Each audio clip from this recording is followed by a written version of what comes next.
Bismillahirrahmanirrahim. Alhamdulillah. Alhamdulillah nahmaduhu wa nasta'inuhu wa nastaghfiruhu wa nu'minu bihi wa natawakkalu alayhi.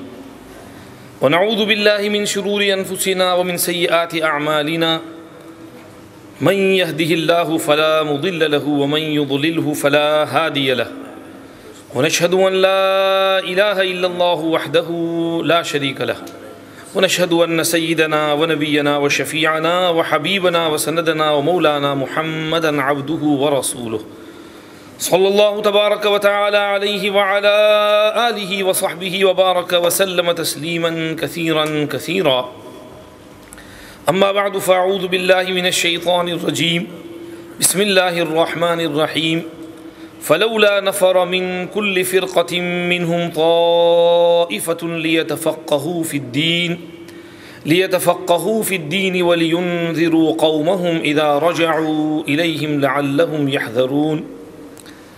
وقال النبي صلى الله عليه وسلم: من يرد الله به خيرا يفقهه في الدين. وقال عليه الصلاة والسلام: نعم الرجل الفقيه في الدين إن احتيج إليه نفع وإن استغني عنه أغنى نفسه. وقال عليه الصلاة والسلام: فقيه واحد أشد على الشيطان من 1000 عابد. وقال عليه الصلاة والسلام: مثل ما بعثني الله من العلم والهدى كمثل الغيث الكثير أصاب أرضا فكانت منها نقية قبلت الماء فأنبتت الكلأ والعشب الكثير، وكانت منها أجادب أمسكت الماء فنفع الله بها الناس فشربوا وسقوا وزرعوا. وأصاب منها طائفة أخرى إنما هي قيعان لا تمسك ماء ولا تنبت كلأ، فذلك مثل من فقه في دين الله ونفعه بما بعثني الله به من الهدى والعلم، ومثل من لم يرفع بذلك رأسا ولم يقبل هدى الله الذي أرسلت به، أو كما قال النبي صلى الله عليه وسلم. صدق الله مولانا العظيم وصدق رسوله النبي الكريم، ونحن على ما قال ربنا وخالقنا ورازقنا من الشاهدين والشاكرين، والحمد لله رب العالمين. إن الله وملائكته يصلون على النبي يا أيها الذين آمنوا صلوا عليه وسلموا تسليما. दुरूद शरीफ पढ़ें सब। अल्लाहुम्मा सल्ली अला सय्यिदिना मुहम्मद व अला आलि सय्यिदिना मुहम्मद कमा सल्लैता अला सय्यिदिना इब्राहीम व अला आलि सय्यिदिना इब्राहीम इन्नका हमीदुम मजीद। अल्लाहुम्मा बारिक अला सय्यिदिना मुहम्मद व अला आलि सय्यिदिना मुहम्मद कमा बारकता अला सय्यिदिना इब्राहीम व अला आलि सय्यिदिना इब्राहीम इन्नका हमीदुम मजीद। Respected elders, brothers, friends, ladies, those listening at home over the internet. First of all, we thank Allah subhanahu wa ta'ala for giving us the tawfiq to gather over here and to listen to the beautiful talks that are being delivered. May Allah subhanahu wa ta'ala grant us maximum benefit from whatever we hear. May Allah give us the tawfiq to put into practice whatever we learn. May Allah subhanahu wa ta'ala give jazaya khair and good reward to the organizers. And may Allah subhanahu wa ta'ala, through the barakat and the ruhaniyat of Hazrat Imam Azam Abu Hanifa rahmatullahi alayhi, give us tawfiq to follow in his footsteps and to follow the sunnah of Rasul sallallahu alayhi wasallam, to acquire the knowledge, to spread the knowledge, and to worship Allah subhanahu wa ta'ala, and to be a generous, kind, nice person like Imam Abu Hanifa rahmatullahi alayhi. This conference is about Sayyiduna Imam Azam Imam Abu Hanifa rahmatullahi alayhi. As Hazrat Maulana before me was explaining, we need to introduce Imam Abu Hanifa rahmatullahi alayhi to the public, who this personality was. Before we go into that, I would just like to say a few words about fiqh fi din. I recited to you some ayat with regards to the understanding of our beautiful deen. Allah subhanahu wa ta'ala uses the word لِيَتَفَقَّهُوا فِي الدِّينِ وَلِيُنذِرُوا قَوْمَهُمْ إِذَا رَجَعُوا إِلَيْهِمْ لَعَلَّهُمْ يَحْذَرُونَ, which shows that we need to get in-depth understanding of our deen. what our deen is trying to say. Don't just look at the texts from the outward, from what they appear. Don't take the text on their face value. Try and gain the basirat and understanding and in-depth study and research of our deen. This is لِيَتَفَقَّهُوا فِي الدِّينِ. The Sahaba radiallahu anhum ajma'een, they were not all the same. There were among them who had great understanding, intellect, wisdom, intelligence. Rasulullah sallallahu alayhi wasallam would tell them to stand close to him in salah. لِيَلِينِي مِنْكُمْ أُولُو الْأَحْلَامِ وَالنُّهَى. That those who have great understanding should stand close to me, behind me in salah, in the first saf. So they can observe me, they can learn from me, and they can pass on the deen to the ummah after I pass away. So Rasulullah sallallahu alaihi wasallam encouraged the Sahaba to get this insight and this basirat of deen, this fiqh and understanding of the deen. Rasulullah sallallahu alaihi wasallam said, "Man yuridillahu bihi khayran yufaqihu fid din." When Allah intends good for a person, Allah gives him the understanding of the deen. That is why some ulama have said, no one in the world knows whether Allah has intended good for him or not except the fuqaha. The fuqaha who have the understanding of the deen, they can say, Alhamdulillah, Allah gave me the understanding of deen, meaning Allah is happy with me and He is intending good for me. The ulama who go out to learn and get this in-depth research and study of deen, they are the ones who can claim that Allah wants something very good for them. Imam Muhammad ibn al-Hasan al-Shaybani rahmatullahi alayhi, a great faqih, a great alim, a great student of Imam Azam Abu Hanifa rahmatullahi alayhi. He passes away, someone sees him in a dream. How did you fare in front of Allah subhanahu wa ta'ala? And he says, Alhamdulillah, Allah was extremely gracious to me. I was called upon by Allah subhanahu wa ta'ala and He asked me, Muhammad, ask from me, maang kya mangta hai? Jo mangoge milega. And Imam Muhammad says, I said, oh Allah, please forgive me. And Allah subhanahu wa ta'ala said, oh Muhammad, that is already being given to you. I gave you this ilm and knowledge of deen because I wanted to forgive you. Ask for something else. So this is Allah subhanahu wa ta'ala's intention of good for a person. Allah likes that person. That's why He gave him the understanding of the deen and gave him the tawfiq to research, go deep into the books and study at night, day and night, and explain the deen to the community. This is man yuridillahu bihi khayran yufaqihu fi din. Rasulullah sallallahu alayhi wa sallam said, faqihun wahidun ashaddu ala ash-shaytani min alfi abidin. A person who has understanding of the deen, this type of a single person is more burdensome upon shaitan than 1,000 worshippers. Because he knows his deen properly inside out. Shaitan can't mislead him. Shaitan can't misguide him. Shaitan has to think many times before he can approach such a person. He runs away from such a person. We hear regarding Hazrat Pirane Pir Sayyidina Abdul Qadir Jilani rahmatullahi alayhi, who went through great mujahadat. And he at first acquired the knowledge from the ulama, sitting in their company, hadith, fiqh, tafsir, a great alim of his time. In fact, he came to Baghdad and he did the work over here which Ghazali couldn't do. Because Imam Ghazali rahmatullahi alayhi passed away in the year 555. And Hazrat Pirane Pir came to Baghdad maybe 20-30 years after him. And Hazrat Pirane Pir rahmatullahi alayhi reformed the whole condition of Baghdad Sharif. And Baghdad at that time was at its peak. And Hazrat did so much huge great work that the whole situation of Baghdad changed after Hazrat came there. So first he became a great alim, then he went to the suhbah of mashayikh and he became a great wali of Allah. It is related regarding him that once Hazrat was somewhere in the outskirts, he was on his own and he used to like going out and staying alone, contemplating, attaching and connecting his heart with Allah subhanahu wa ta'ala. And Hazrat felt thirsty and he was really thirsty and he was at that place. And suddenly a bucket of water is lowered and some nur appears and a voice from the unseen calls out, "Oh Abdul Qadir, we are very happy with your ibadat. We are sending you this water of Nahr-e Kausar, Hauz-e Kausar for you. And we are making halal for you everything that is made haram for others. And everything is okay for you now. You have reached that level." And that water was in the goblet made of gold. So Hazrat thought for a moment that Allah and His Rasul have said we shouldn't eat and drink in gold, silver utensils. How is Allah Himself going to contradict His own instruction? And this voice that everything is made haram for you, haram is made halal for you, how could Allah say that? This is something else. And Hazrat recited, A'udhu billahi minash shaitanir rajim, la hawla wa la quwwata illa billahi al-aliyyil azim. And suddenly the whole water and everything disappears. And that person, that voice was of shaitan. And shaitan called out, Oh Abdul Qadir, I have misled and misguided so many awliyaullah in this place with this trick.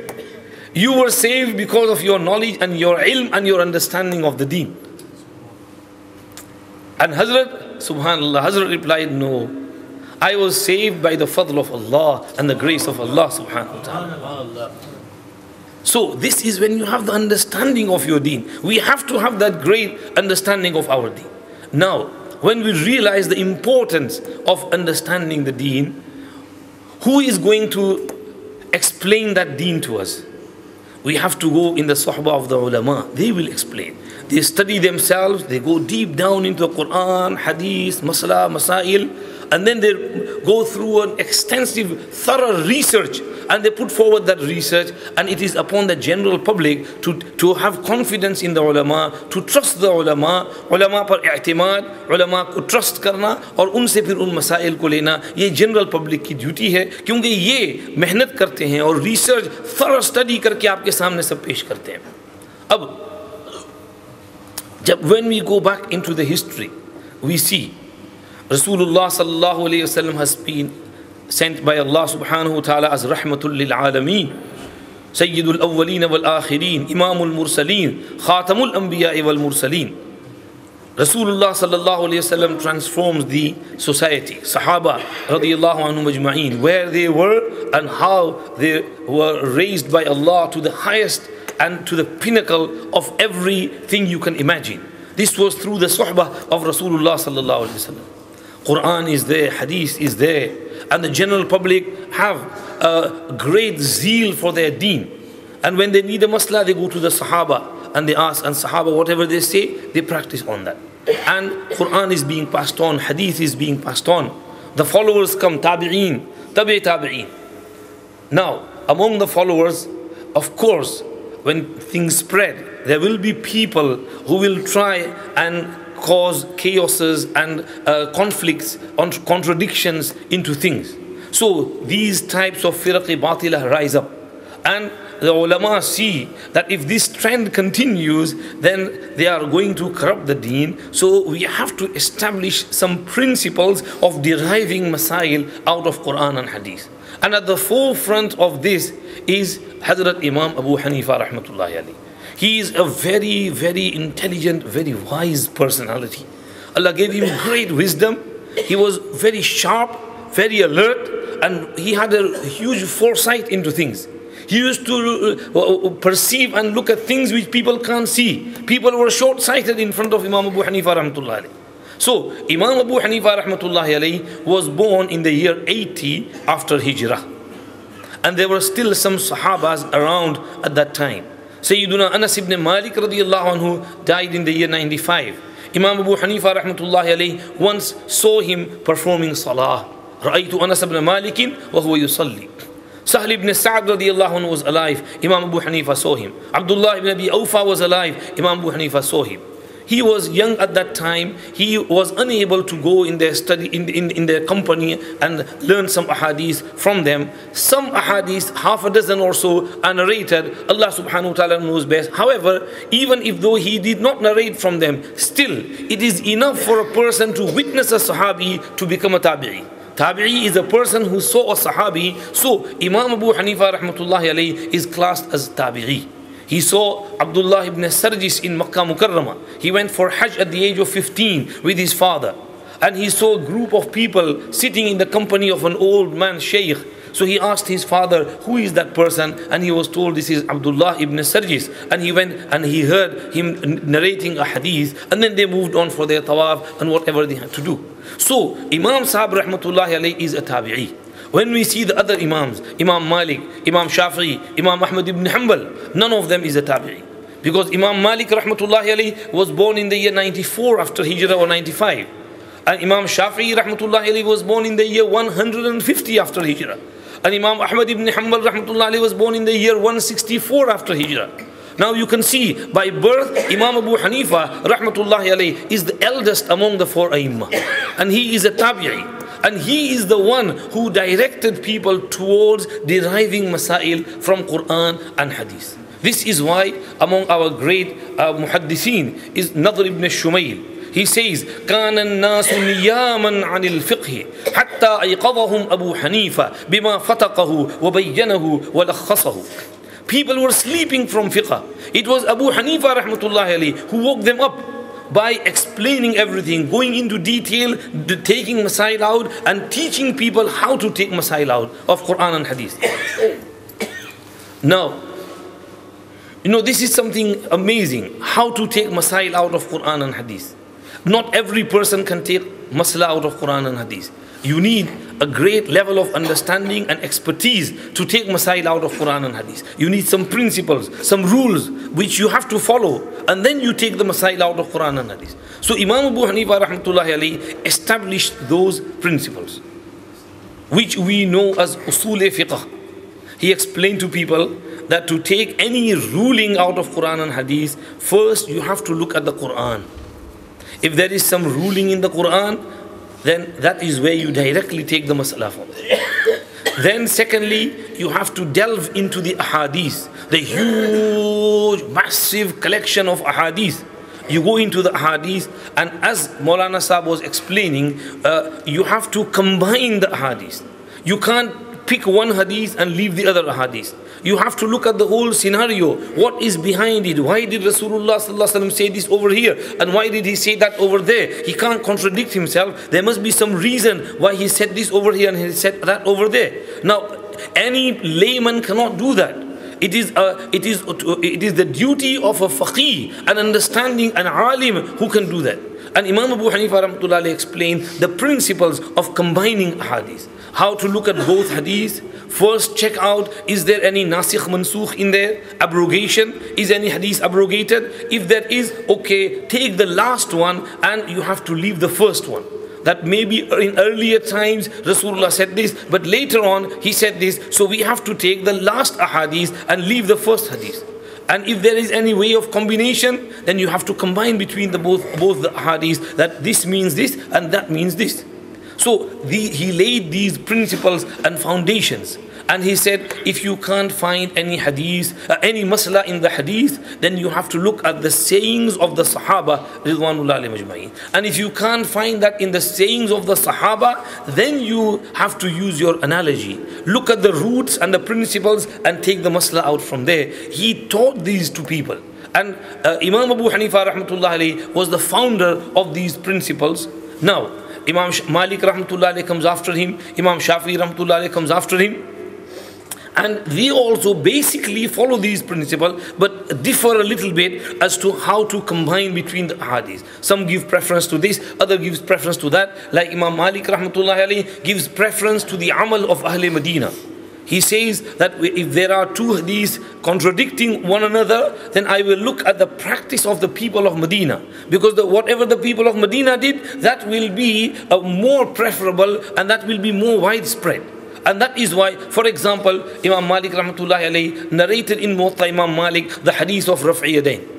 Raf'i Yadayn, when you start your salah, you raise your hands, and then when you go into ruku, Allahu Akbar, you raise your hands, and when you get out of your ruku, Sami Allahu liman hamida, you raise your hands. He narrated this hadith from Abdullah ibn Umar radiyallahu anhu. But Imam Malik rahmatullahi alayhi did not practice on it, because he saw the practice of Ahl Medina against it. The people of Medina would not raise their hands again and again, just once in the beginning. That's why he said it would be more preferable, because this was the practice of Ahl Medina. They knew the hadith better than other narrators. There must be something in that hadith. So he used to give preference to the amal of Ahl Medina. Imam Shafi'i rahmatullahi alayhi used to combine between the hadith and the rai and the qiyas. Imam Ahmad ibn Hanbal rahmatullahi alayhi used to give preference to hadith sahih. He used to look at the sahih hadith and then he used to give preference to that.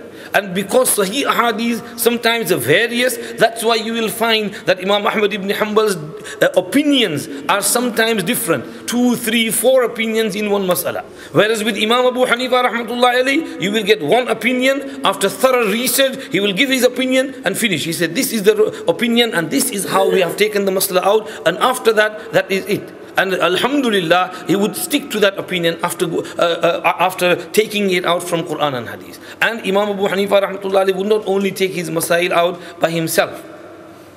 Imam Sahib rahmatullahi alayhi had a committee of mujtahideen around him. He used to deliver lessons. He used to have 2 types of lessons. One is umumi and the other is khususi, general and special. In the general, he would have general public sitting in the gathering. And in the special majlis, he would only allow those to sit in there who were hafiz of Quran, who were hafiz of hadith. If someone came who is not hafiz of Quran, he would say, by sorry, we talk about masails and we give reference to hadith. If you don't know a reference of Qurani ayat, we don't read the whole ayat, we just give reference. That's so and so ayat, so and so hadith. If you don't know Quran, if you don't know hadith, then you won't understand what we're saying. So therefore, go and learn Quran first, learn hadith first, then you will be allowed to sit in this gathering. And in that gathering, the 40 mujtahideen, masail would be brought, debated, and then finally, whatever is after the discussion, whatever is decided, they would note it down. Hazrat Maulana Amin Safdar Ukarvi rahmatullahi alayhi says in one place that this deriving masail out, understanding of Quran and hadith, he explains this. If you look at the ayat of Quran, how many ayat in the Quran? Over 6,000. And how many of those are connected to day-to-day masail? 500. As narrated by Nurul Anwar. 500 ayat of masail, namaz, roza, zakat, hajj, whatever. If you look at ahadith, the collection of ahadith, let's take for example Sahih al-Bukhari. There are over 7,500 hadiths in Sahih al-Bukhari with repeats. And if you take away the repeats and only keep the usul, non-repeated hadiths, there will be 2,500 hadiths in there. And from those 2,500 non-repeated hadiths, 1,000 may be connected to masail. And the other will be regarding maybe qissa, stories about other masail, adab, akhlaq, muashara, or maybe riqaq, or signs of qiyamah, or aqidah. But masail, you will get maybe 1,000 ahadith. Moving on, if you take the aqwal of Sahaba, sayings of Sahaba, open up Musannaf ibn Abi Shayba, a huge book, many volumes, and you get maybe 27,000 aqwal of Sahaba with regards to masla masail. Now, masail are plenty, numerous masail. Day to day we get numerous masail. So you've only got so many Qurani ayat, you've got so many Sahih hadith, and you've got so many athar Sahaba. Where are you going to get all the masail from? You have to use your analogy based on the principles set by Quran and hadith. Imam Abu Hanifa rahmatullah did exactly that. He taught the students how to go into Quran hadith and take those masail out. And during his lifetime, the masail which he had researched and put into the form of books go over the number of 100,000 masail. So you move on from Quran to hadith to athar sahaba to how many masail Imam Abu Hanifa rahmatullah alayhi took out from Quran and hadith. Hazrat Maulana Ashraf Ali Thanvi rahmatullah alayhi says, it is the duty of the mujtahideen, like Imam Abu Hanifa, Imam Shafi'i, Imam Malik, Imam Ahmad, to set the principles from Quran and hadith. They look at Quran hadith and they set the principles of taking the masail out of them. And those who follow after that, when the ijtihad mutlaq's door is now closed, the door and the gateway to ijtihad mutlaq and setting principles from Quran and hadith, that is now not possible for us. So now it is our duty to take masail out based on the principles set by the mujtahideen. We can't go directly, jump over them, go to the Quran hadith and take masla out from there. Otherwise we will be deviated, we will make mistakes, we will go wrong. We can't do that. Mujtahideen knew. They were more closer to the era of Rasulullah sallallahu alayhi wasallam. They saw the Sahaba, they saw the Tabi'een. They were from the first three generations which are called Khairul Qurun. So they were more closer to Rasulullah, to Tabi'een, Tabi'een. They knew and they set the principles. We have to abide and go by those principles if we want to stay on track. May Allah subhanahu wa ta'ala give good reward and jazaya khair to all the mujtahideen. If they had not set those principles and the world would have moved on in the way it was moving on, then what would have happened? We would have had millions of mujtahids. Every Muslim would be a mujtahid. Every Muslim would just go directly into the Quran Hadith and take masla out from there. And this is exactly what the Freq batila are trying to do. That they tell you, go in Quran Hadith, take any Hadith you want and practice, that's okay. That's not the way. Sometimes it is haram to practice on a Hadith. Do you understand what I'm saying? There is a Hadith, but it is haram. You are forbidden to practice on that Hadith. You can't. Let me mention an example. If a person sleeps with his wife, fulfills his desire, but he does not ejaculate, semen does not come out, does he have to do ghusl or not? There is a hadith in Sahih Muslim which says, no, you don't need to do ghusl. Rasulullah sallallahu alayhi wasallam was passing by a Sahabi's house, and Rasulullah sallallahu alayhi wasallam called him out, and he came rushing, and Rasulullah sallallahu alayhi wasallam realized, and he said, "A'jalna ar-rajul." And the Sahabi came out and he said that same, asked the masala, Ya Rasulullah, if a person he has fulfilled his desire with his wife, however does not ejaculate, does he have to do ghusl? And he said, إِذَا أُعْجِلْتَ أَوْ أُخْحِطَّ فَلَا غُسْلَ عَلَيْكَ. If such a situation happens, then you don't need to do ghusl. Now, this was a hukam, a ruling in the beginning. In the beginning of Islam, when Rasulullah sallallahu alaihi wasallam had made some ease, water was scarce, and Rasulullah sallallahu alaihi wasallam said that if you fulfill your desire, you don't have water, no problem, just wash yourself and do wuzu, that would be okay. However, later on, Rasulullah sallallahu alaihi wasallam said it's not allowed. In another hadith, which is also in Sahih Muslim, Rasulullah sallallahu alaihi wasallam said, إِذَا جَلَسَ بَيْنَ شُعَبِهَا الْأَرْبَعِ ثُمَّ جَهَدَهَا فَقَدْ وَجَبَ الْغُسْلُ. When a person sits and tries to fulfill his desire and he penetrates, then ghusl becomes first upon him, even if he does not ejaculate semen. Now this is this hadith. Now if a person just goes himself into hadith, he will say, this is hadith, I take this hadith and I won't do ghusl. This is what's going to happen. He doesn't know the principle of taking masail out of Quran and hadith. Imam Abu Hanifa knew the principles. He knew that this hadith is the earlier one and this hadith is the later one. And he said that this is not allowed now. So it is the duty of the mujtahideen who tell us. And this is what's happening today, my dear brothers. Sheikh Atiyya Salim, a great muhaddith of our era, he used to teach in Medina Munawwara. Sometimes I have sat in his lessons as well. In Medina Munawwara, in Masjid al-Nabawi al-Sharif, after Maghrib, between Maghrib and Isha, he used to deliver lectures. And maybe sometimes we used to go sit by and read our Quran as well and listen to the talk as well. So he used to give very nice, he was a great alim. He was originally from Egypt. And he used to give very nice lectures. And he has written a book with regards to this ikhtilafi masail. And he said that I have to write this book because I'm really scared. I don't know what is going to happen to the deen. People are just picking and choosing and they are muddling up and causing a chaos within the deen. And he mentions this masala, that this person comes to me and says to me that, Shaykh, if you have sex with your wife and you don't ejaculate, you don't need to do ghusl. So I asked him, are you asking me a masala or are you informing me? And he said, I'm informing you.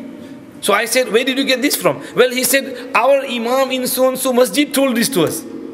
Allahu Akbar. This imam or an alim of theirs in their masjid is telling this type of masla to the people. This is how they are misleading the ummah. So Shaykh said that you have to hold on to a mazhab. You have to hold on to those principles set by the Aimma, the Mujtahideen. You can't just go and pick and choose from the hadith. It is haram to practice on this hadith. And you will get many such hadiths which are abrogated. You can't practice on them. We have just witnessed the incident in Woolwich, in which that person did what he did. If we go and look into Quran and hadith, is this practice allowed? Even in a battlefield, it's not allowed. Now over here, we get two hadiths. One hadith comes of the Uraniyin, when these people, 7 or 8 people, came to Medina Munawwara, and They embraced Islam, but in reality, just openly, not really. They fell ill. Rasulullah sallallahu alaihi wasallam said, your cure is to go on the outskirts and drink from the milk and the urine of the she camels. And this is your medicine, you will be cured by that. They had developed some yellow fever and their bellies had swollen. So Rasulullah sallallahu alaihi wasallam provided this cure. They went there and they mixed that and they drank it and they got better. As soon as they got better, what they did was they renegated, they became a murtad, apostate, and they killed the shepherds who were looking after those, and they killed them really badly by chopping off their ears, chopping off their noses, poking into their eyes, and leaving them thirsty, dancing around them like cannibals. And then they drove all the she camels of Rasulullah sallallahu alaihi wasallam and the people of Medina away, and they stole those camels. Now,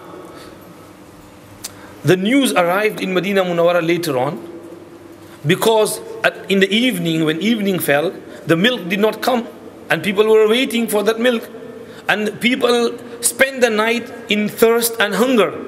So Rasulullah sallallahu alaihi wasallam sent someone to inquire what's happened, and he was given the news. And Rasulullah sallallahu alaihi wasallam sent a few Sahaba on horseback. They went, and these people were caught, and the camels were brought back. And Rasulullah sallallahu alaihi wasallam said they should be killed in exactly the same way as they killed those Sahaba, the shepherds. And that was done. Now, this was in the beginning. Afterwards, Sahabi says, كان رسول الله صلى الله عليه وسلم يحثنا على الصدقة وينهانا عن المثلة. Rasulullah sallallahu alayhi wasallam would stop us from mutilation. Now you get two hadiths over there. The first one is hadith because Rasulullah sallallahu alaihi wasallam told the Sahaba to do to them exactly what they did to the shepherds. But over here, Rasulullah sallallahu alaihi wasallam said, no, don't kill someone with a painful death. If there is some retaliation, qisas, or whatever reason, even in a battlefield, don't hit someone on the face, don't shoot someone on the face, don't hit someone on the face. Whatever you have to do, battle, there are rules and regulations in the battlefield as well. So this mutilation is haram, it's not allowed. Now, if a person says we've got this hadith, we do it, he's doing something which is haram, which is not allowed. So you go into this collection of hadith, even this hadith of drinking from the wine and, drinking from the urine and from the milk, mixing it. Imam Abu Hanifa rahmatullah said this was a special case for them. It's not general. And you go in Haramain Sharif in Saudi and you see people there thinking this is the norm. Once last year when I was in Hajj, one of my friends, he said, I'm going out to drink some camel's milk. And when he came back, he said, Maulana Sahab, I saw something really weird. I said, what? I said, I saw some people there, they took the milk and they took the urine of the camel, they mixed it and they drank it, and they said, this is very good for your belly. And it's in the hadith of Sahih Bukhari. I said, oh Baba. And he brought a leaflet as well, and in that leaflet, there was some benefits written of mixing urine and milk and then drinking it. Now this was a special case for those sick people. Rasulullah said your cure is in there. Now you can't use it as a general. They've made it as a general, a norm. And they say that it's in Bukhari, so we can do it. And Imam Abu Hanifa rahmatullah, majority of the ulama's research is no, this was a special case. So if there is a special case and there is something najis and your doctor tells you that this is your cure, you may be allowed to use that cure because of necessity and istirar. But where there is no necessity, you won't be allowed to do that. So this is what happens, that these people have made everyone a mujtahid, just pick and choose from wherever you want, and then they just wipe out everything and say, you don't need to follow a mazhab. No, my dear brothers, you have to follow a mazhab. Imam Abu Hanifa rahmatullahi alayhi is a great mujtahid. He set out those principles and he taught us how to go into Quran, Hadith, take masail. He took them out for us. We have to follow those principles and then take the masail out, which will be done by our ulama, muftiyan kiram. If any new masail come, like new masail about mobile, about insurance, about interest, about this, about that, then we have to ask our muftiyan kiram. They understand it better. These people, what can you say? All they talk about is two maslas, Aqidah and Salat. They can't go out of these two. If you ask them a masla of zakat, if you ask them a masla of miras, if you ask them a masla of talaq, and they will be scratching their heads. Because they haven't done that in-depth research. This research is done by our ulama who spend their life 10, 12, 14, 15 years in a madrasa in Darul. This is what they do. They learn the Arabic language. They learn the Masail. They go into Quran, Hadith. And then they explain based on the principles set by our Aimma and what they have said. Not direct jumping over the Aimma. Quran and Hadith in the light of the research and the principles set by Imam Abu Hanifa rahmatullahi alayhi, that this is how you will take Masail out. And all the Aimma of that time appreciated the hard work of Imam Abu Hanifa rahmatullahi alayhi. Let me just give you a little bit of biography of Imam Abu Hanifa rahmatullahi alayhi. As I mentioned in the beginning, he was born in the year 80 after Hijrah. His name is Nu'man ibn Thabit ibn Zuta ibn Marzuban al-Kufi. His grandfather Zuta is the person who embraced Islam during the time of Sayyidina Ali karramallahu wajhahu. Hazrat Shaykh Zakaria rahmatullahi alayhi writes that his grandfathers and his lineage is min ahli Kabul, from the people of Kabul. So he is originally from that area. And they had embraced Islam. His father Zuta, his grandfather. His father Thabit was born in the year 3940 after Hijrah in Kufa. Sayyiduna Ali ibn Abi Talib karramallahu wajhahu was alive at that time. And his grandfather Zuta took Thabit to the khidmat of Ali karramallahu wajhahu. And Sayyiduna Ali karramallahu wajhahu looked at the child Thabit. He prayed for him and he said, may Allah give barakat in your dhurriyat, in your children, in your progeny. And to Thabit, when Thabit grew up and he was 40, Imam Abu Hanifa rahmatullahi alayhi was born in the year 80 after Hijrah. Imam Abu Hanifa's name is Nu'man and his kunyat is Abu Hanifa. Abu Hanifa, not because of he had a daughter named Hanifa. Hanif is a word which means an upright person. وَاتَّبِعْ مِلَّةَ إِبْرَاهِيمَ حَنِيفًا. Be an upright, a Muslim. So Imam Abu Hanifa rahmatullahi alayhi was really straightforward personality, single-minded, making his research, sticking to it, and a very honest personality. So he was kunyat, a person who is Hanif and who sticks to his principles and who is very straightforward person. That's why he is called as Imam Abu Hanifa rahmatullahi alayhi. Qazi Abu Yusuf rahmatullahi alayhi explains that Imam Abu Hanifa rahmatullahi alayhi was of a medium build, really handsome. He had a very eloquent tongue. When he would speak very eloquently with an eloquent wordings and in a very beautiful tone as well. You would want to keep listening to Imam Abu Hanifa rahmatullahi alayhi. And when he would put forward his dalil, it would be really clear, which everyone could understand. Hazrat Shaykh Zakaria rahmatullahi alayhi narrates in Awjazul Masalik. Imam Abu Hanifa was really handsome. He used to wear the best perfume available at that time. When he would pass by a place, people would realize that Abu Hanifa rahmatullahi alayhi has gone through this alleyway because of his perfume. He would be very particular about his clothing, especially about his shoes as well. If his shoelace broke, he would mend it, patch it up immediately. He wouldn't wear any tatty clothes or tatty shoes or anything. A very nice person. He used to wear a nice cap, nice topi, which would be black in color, and this was his libas. Sharik al-Naqai says that Imam Abu Hanifa rahmatullahi alayhi was a very quiet person, and he had huge understanding and aql. He would argue very little with people, and he would talk very less with people as well. Dumaira says he had huge control over his tongue. He was never talk bad about any other person. Ja'far ibn Rabi' says, I stayed in the company of Imam Abu Hanifa for 5 years. I never saw anyone more quiet than Imam Abu Hanifa. However, when he would speak about fiqh, he would flow like the valley flowing with water and the river flowing with sweet water. He intended to go into loneliness and spend his life alone. However, he saw Rasulullah sallallahu alaihi wasallam in a dream, and Rasulullah sallallahu alaihi wasallam said, no, don't go into loneliness, stay and sit among the people. Allah will benefit the community through you. That is why he stayed within the community.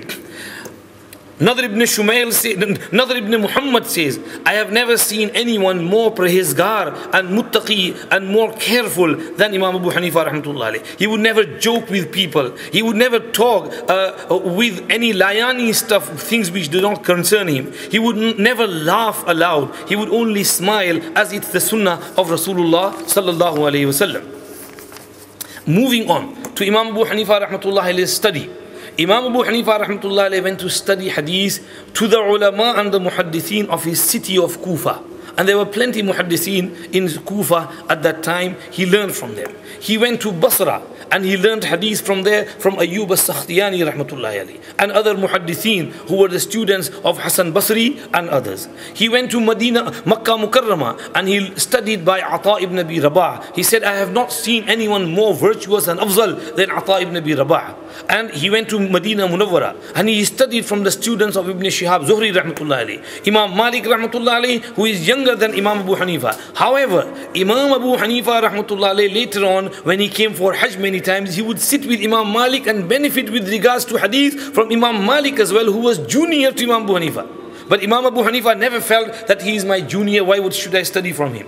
Imam Abu Hanifa rahmatullahi went for Hajj many times. Some have said that he went for Hajj 55 times, but that is not correct. The most correct version is he performed 15 Hajj. So 15 times during his life he went for Hajj, traveling from Iraq, Kufa to Makkah Mukarramah, Medina Munawwara. He would stay there for a long time. In fact, I read some ash'ar of Imam Abu Hanifa rahmatullahi, which he said when he came at the Rawdah of Rasulullah sallallahu alayhi wa sallam, Ya Sayyid as-Sadati ji'tuka qasidan arju ridaka wa ahtami bihimaka wallahi ya khayr al-khalaiq inna li qalban mashuqan la yarumu siwaka anta alladhi lamma tawassala adamu min zallatin bika faza wa huwa abaka wa bikal khalilu da'a fa'adat naruhu bardan wa qad khamadat binuri sanaka.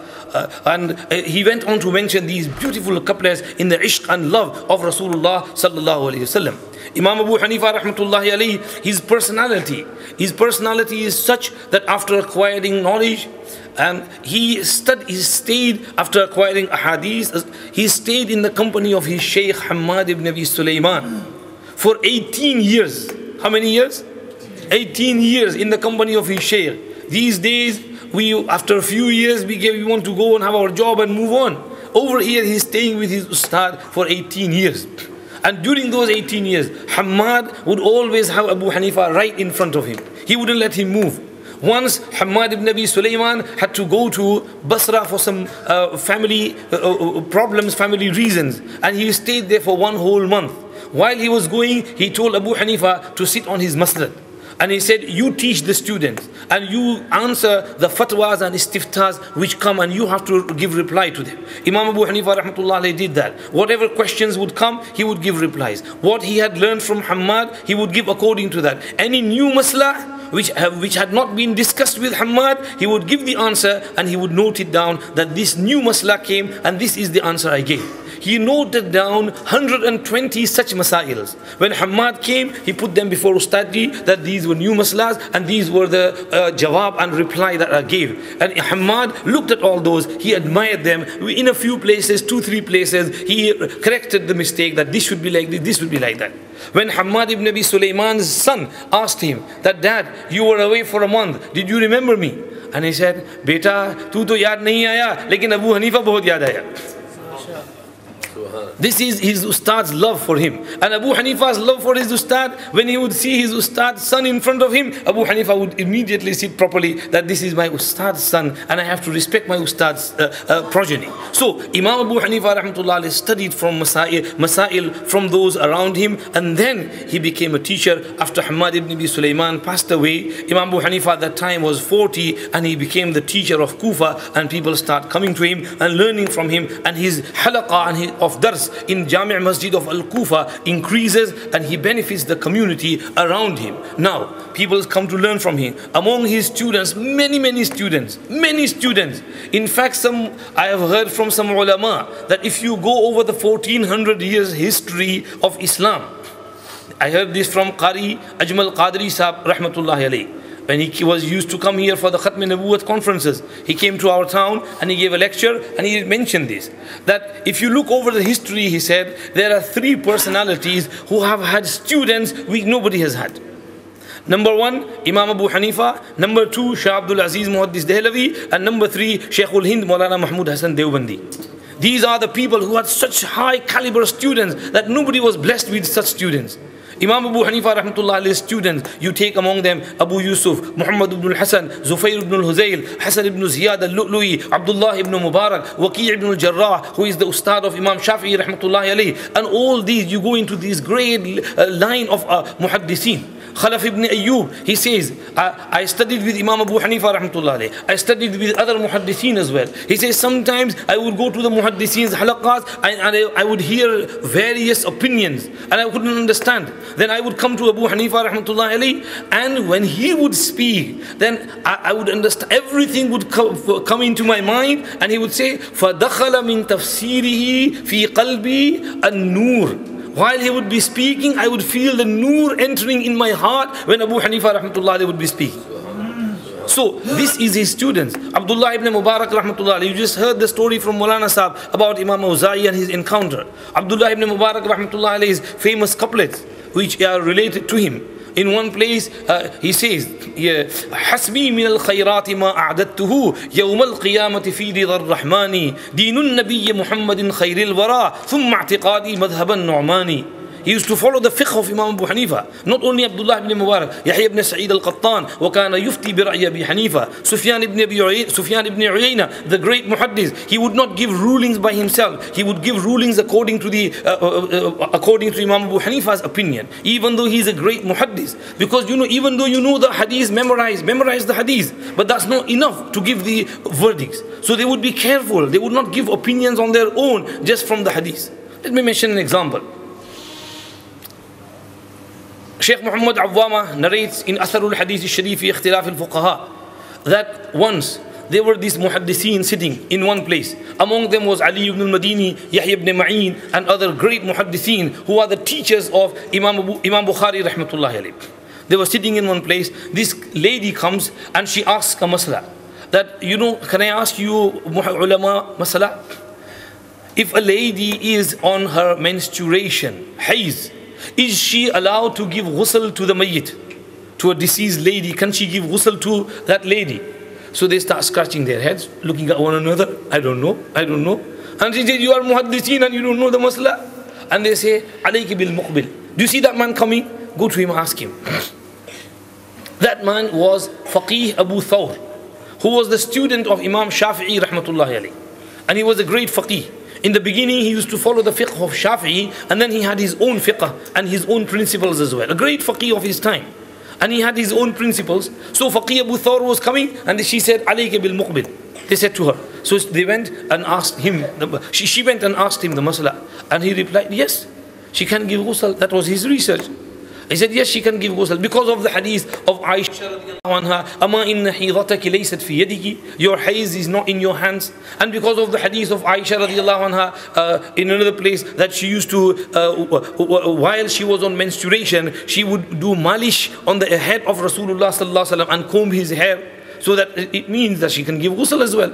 This was the research of Abu Thawr. Imam Abu Hanifa rahmatullah's research was that no, a woman who is pak, a lady who is not on hayz, she should give ghusl. It would be makruh for such a lady who is on hayz to give ghusl. But Abu Thawr's research was okay. So he said it's okay. Now when they heard that reply, because Abu Thawr had come closer as well, and they heard the reply, they start talking, yes.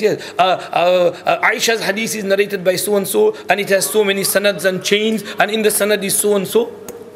So the lady said, where were you up till now? When I asked you masla, you were scratching the heads. Now you are going into the bahas and debate of the sanad and the chain and the narrations. Now these are people who were masters of hadith. And they couldn't grasp the masla because of that fiqh and understanding which is required to take masail out from Quran hadith. So these days, people who don't even know hadith properly, they are not even hafiz of hadith. They don't even know Arabic language properly. They just rely on translations and they start giving verdicts. How can that be possible? Sheikh Riyazul Haq once mentioned this, that this person went to one of them and asked, are we allowed to sell alcohol? So the person said, I will find out the hadith and then let you know. After 3 days, he comes out and he says, I just went into one room, kept looking into hadith. I found one hadith which says you can sell alcohol. La ilaha illallah. What hadith was that? He is making something which all the fuqaha have agreed upon, that you can't sell alcohol. What you can't drink, you can't sell. And he is selling that, he is telling people you can. Few days ago, I was in India on a journey. And this alim said that one of these people came to him and he said, you know, you are wrong. Bukhari Sharif says you have to raise your hands and rafi yadain, and you people Hanfis, your namaz is wrong, and you have to do this. Sorry, he said this masla regarding Amin bil Jahr. That Amin bil Jahr, you have to say Amin loudly. It's in Sahih al-Bukhari, and he said that you people are wrong. So the Mufti Sahab, who was an alim, he brought Sahih al-Bukhari and he put it in front of them, and he said, show me where in Bukhari does it say that you have to say Amin loudly. And they said, well, we don't know Arabic. Then where did you get this masla from? And they said, well, we got it from this English book. So the Mufti Sahib said, Imam Bukhari did not write Bukhari in English, he wrote Bukhari in Arabic. You show me in Arabic where Bukhari has said that you have to say Amin loudly. And they just failed. They didn't know, because they don't know Arabic. They're just relying on translation. They're not following Bukhari, they're following someone who claims to follow Bukhari. They are saying that so and so said that this is in Bukhari. They are following that person. They are telling us not to follow Imam Abu Hanifa, whereas they themselves are following that person. They don't know the hadith. They haven't done the research of that. So Imam Abu Hanifa rahmatullahi alayhi, he was a great muhaddith. He had great students. Maulana sahab, kitna time baki hai? Pura ho gaya? Acha. थोड़ा सा मैं बता देता हूँ. Imam sahab rahmatullahi alayhi, how people have praised Imam Abu Hanifa rahmatullahi alayhi. Among Imam Abu Hanifa's students is Makki ibn Ibrahim, a great student. Now Al-Makki ibn Ibrahim had a very lengthy life, a long life, and he went on to become a teacher of Imam Bukhari rahmatullahi. So Imam Bukhari studied by Makki ibn Ibrahim, who is a student of Imam Abu Hanifa rahmatullahi. And he was a great admirer of Imam Bukhari rahmatullahi. Once he narrated hadith from Imam Abu Hanifa, saying, Haddathana Abu Hanifa, rahimahullah.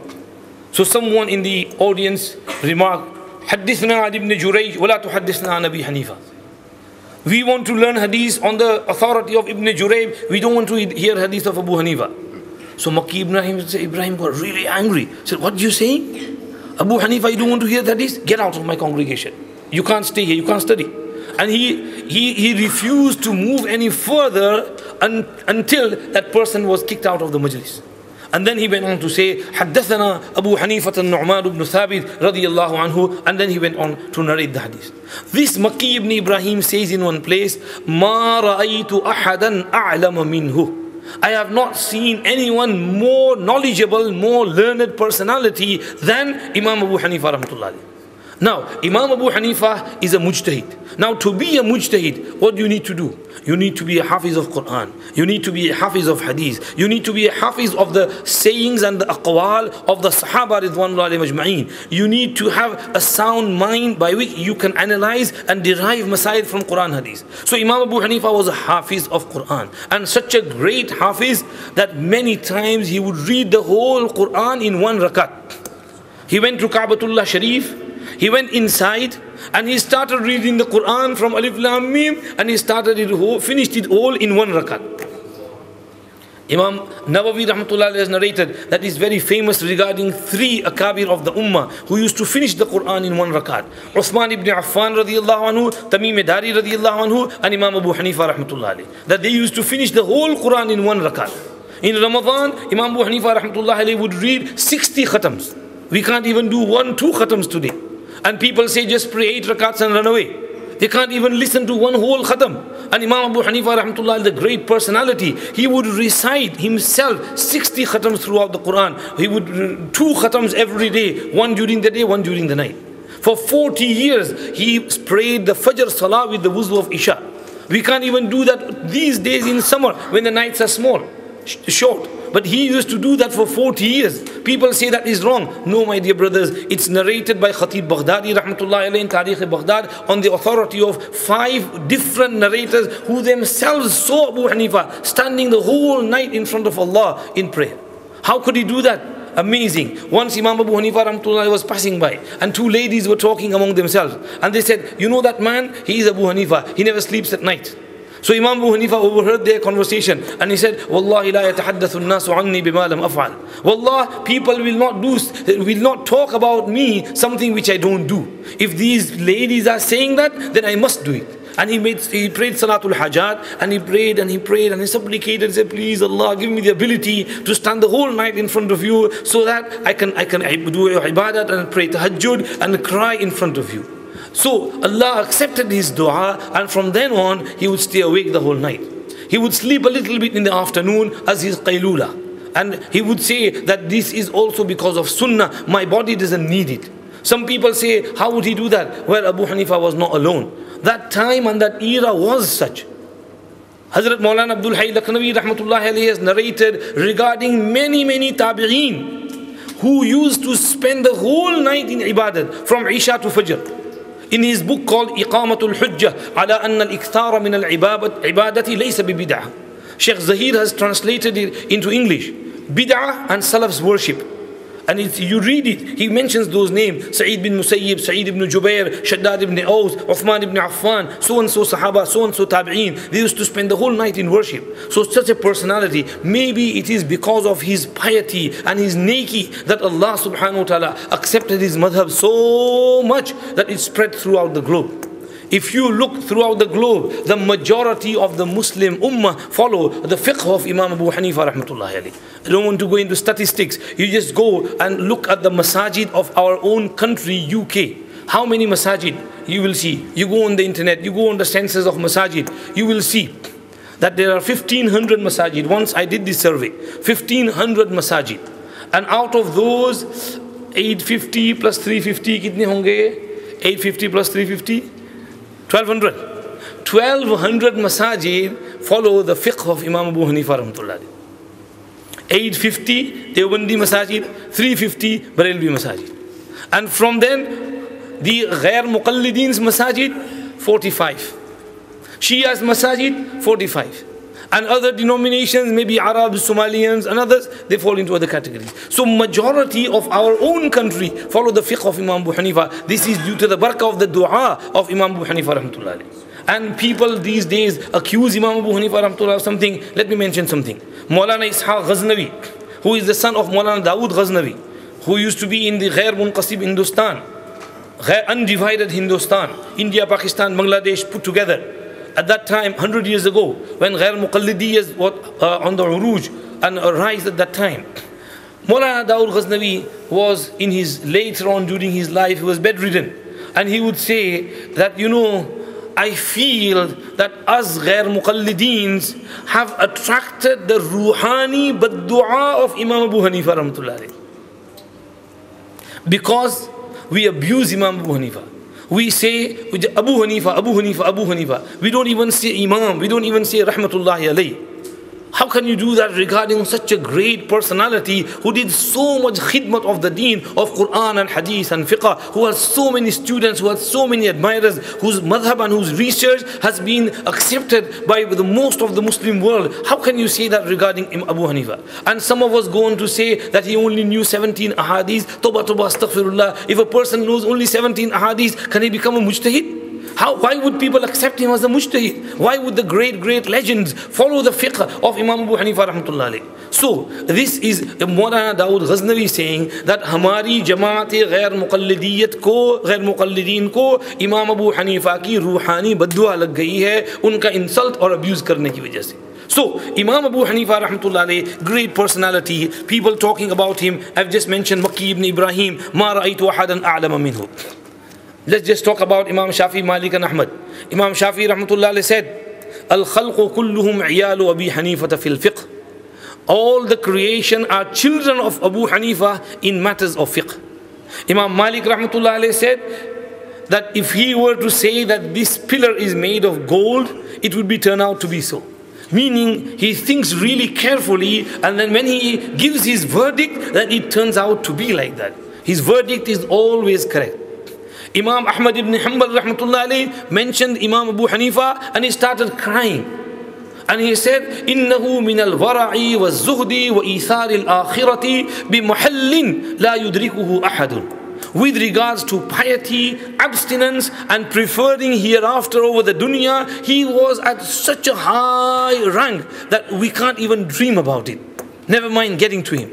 Though these are our akabir who are praising Imam Abu Hanifa rahmatullahi alayhi in this manner. There is another couplet. أعيد ذكر نعمان لنا فإن ذكره هو المسك ما كررته يتضوع. This is from among our mashayikh. Someone said to Waki ibn al-Jarrah, who is the teacher of Imam Shafi'i, because Imam Shafi'i is born in the year 150, the year Imam Abu Hanifa died. So someone said to Waki ibn al-Jarrah, أخطأ Abu Hanifa. Abu Hanifa is wrong over here. Allah, but these people sometimes say this. One of my friends used to study in Jamia Islamiyya in Medina Munawwara. And you know what? Tawatuba astaghfirullah. He said that once one of the teachers was explaining the madhahib. And you know what he said? He said, هذا مذهب أحدثه الشيطان وهو مذهب أبو حنيفة. This madhab and this research and this verdict in this masla was researched, was invented by shaitan, and is the madhab of Abu Hanifa. One of those wrote on the blackboard, Ya Abu Hanifa, inna bura'u minka. Now these types of wordings, what are they doing? They're not benefiting the ummah. They are dividing the ummah. They are dividing the ummah. Imam Abu Hanifa rahmatullah alayhi was a great personality. I don't want to go anymore. I might have exceeded my time, my limits. Just giving you an answer. Well, explain to you upon what his basis about his masail is. Imam Abu Hanifa rahmatullah alayhi was asked by Abu Ja'far al-Mansur, Amman akhasta al-ilm. And he said, An ashabi Umar and Umar, and ashabi Ali and Ali, and ashabi ibn Mas'ud and ibn Mas'ud. I acquired knowledge from the students of Umar, Ali and ibn Mas'ud radiyallahu anhu majma'een. Allama Sha'rani says, I have seen his masanid, and I see that he only narrates from khiyar tabi'een. Because between him and Rasulullah sallallahu alaihi wasallam, there is no huge chain to follow. Between him and Rasulullah is either tabi'i and then sahabi, or at most tabi'i and then a sahabi. But Imam Bukhari rahmatullah came really later on. He was born in 196, 194, and he died in the year 256. So Imam Bukhari came later on, and between Bukhari and Rasulullah there is a chain which he has to follow, and there might be some discrepancies in the chain, but between Abu Hanifa and Rasulullah there are less ruwat, so there is less discrepancy in there. So this is what Imam Abu Hanifa rahmatullahi alayhi is based on. Abdullah ibn Mubarak rahmatullahi alayhi says that Imam Abu Hanifa's madhab is based on إذا جاء عن الله ما جاء عن الله ورسوله فعلى الرأس والعين وما جاء عن الصحابة اخترنا وما جاء عن التابعين زاحمناهم فهم رجال ونحن رجال. When we have a Qur'ani ayat, then upon our heads, Ra'si wal Ain. Hadith, we put it on our heads. We accept it. Whatever hadith Rasulullah said, we have to follow Quran and hadith. And if you can't find in Quran hadith something come from the Sahaba, then we choose from the Sahaba, because Sahabas differ. Whatever is closer to Quran hadith, we take that.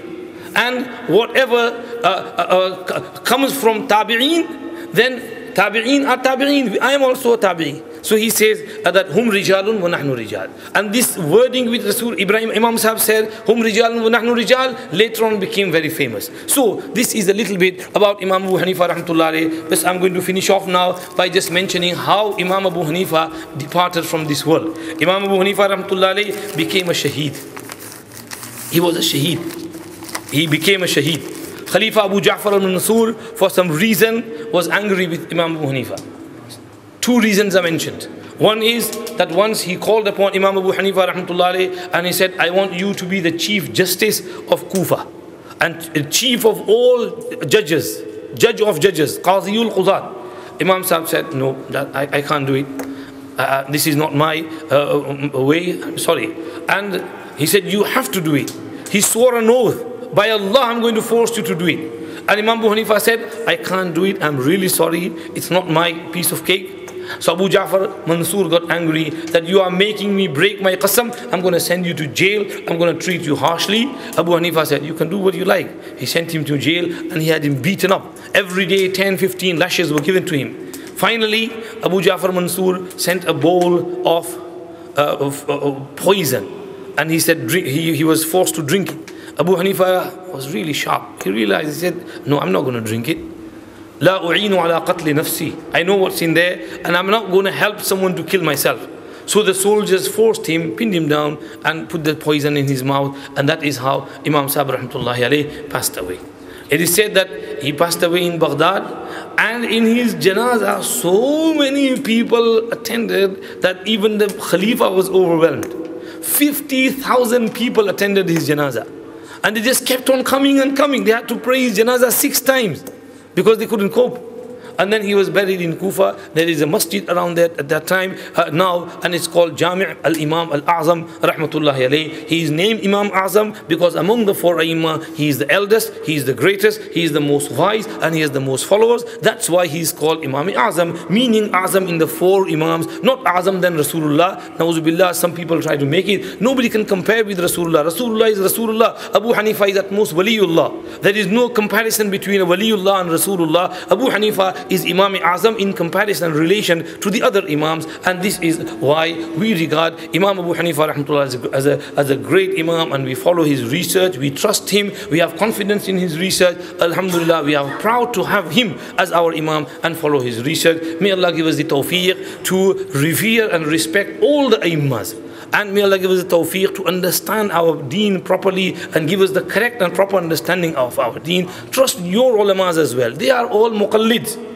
If someone had the ability to leave taqleed and follow his own, then these muftiyane kiram, these ulama would do that. Why do they follow Imam Abu Hanifa? Because they trust him. So you have to trust him as well and follow the mazhab of Imam Abu Hanifa rahmatullahi alayhi. Jazakallah. Thank you very much for listening. Wa akhiru da'wana alhamdulillahi rabbil alameen. Wa sallallahu wa sallam ala sayyidina Muhammad wa alihi wa sahbihi ajma'in. Bi rahmatika ya arhamar rahim.